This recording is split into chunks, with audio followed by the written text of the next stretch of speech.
The first time many people watched them, as children, it left them terrified and trembling, some even crying when the ants came for James Whitmore asking, "Why does he have to die?"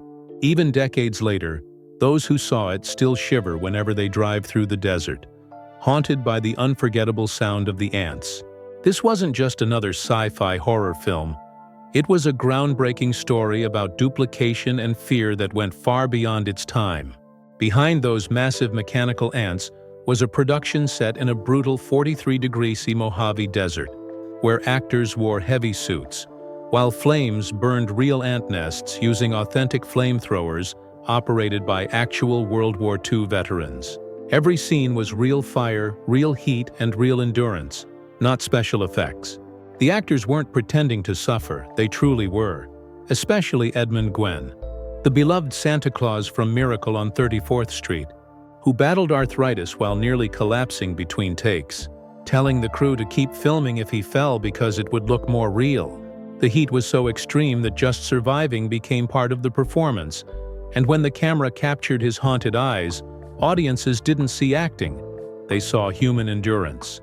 Warner Brothers wanted authenticity, so real flamethrowers were borrowed from the army, and the men handling them were soldiers who had used the same weapons in battle. The fire roaring out not just as a movie effect but as a memory of war. Initially, Them was planned as a 3D color spectacle, but after technical problems, it was switched to black and white, a decision that accidentally made it far more chilling. The cold gray tones of the desert and the dark tunnels created an atmosphere that color could never match.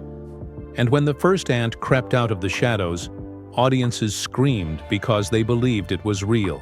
Even Walt Disney secretly screened the movie, scouting actors for his own productions, and it was during that private viewing he discovered Fess Parker, who would go on to become Davy Crockett, proving that Them didn't just create monsters, it launched legends. For the first 30 minutes, the ants never appeared, and that delay built unbearable tension until the moment they did, causing people to faint during screenings. The movie's sewer battle, which replaced a scrapped New York subway finale, became an accidental masterpiece, filmed in real tunnels knee-deep in water, crawling with rats and darkness, turning production limits into cinematic magic.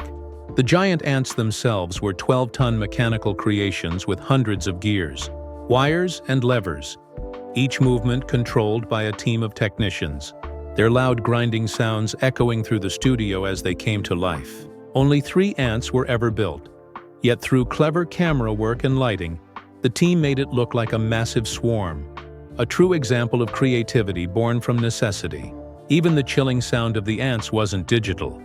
It was crafted from recordings of frogs, birds, and woodpeckers, mixed and altered until it became an unearthly screech that made audiences tense before the creatures even appeared. Every detail mattered, even down to fake money used on set, because showing real US currency in movies was illegal at the time. And while some viewers noticed oddities, like the ants biting instead of stinging due to mechanical limits, no one cared, because by then, the fear was real. The movie nearly got canceled multiple times, dismissed by Warner Brothers executives who thought no one would watch a film about ants. But when Them premiered, it shocked everyone by becoming a massive box office hit and earning an Academy Award nomination for Best Special Effects. It was more than entertainment.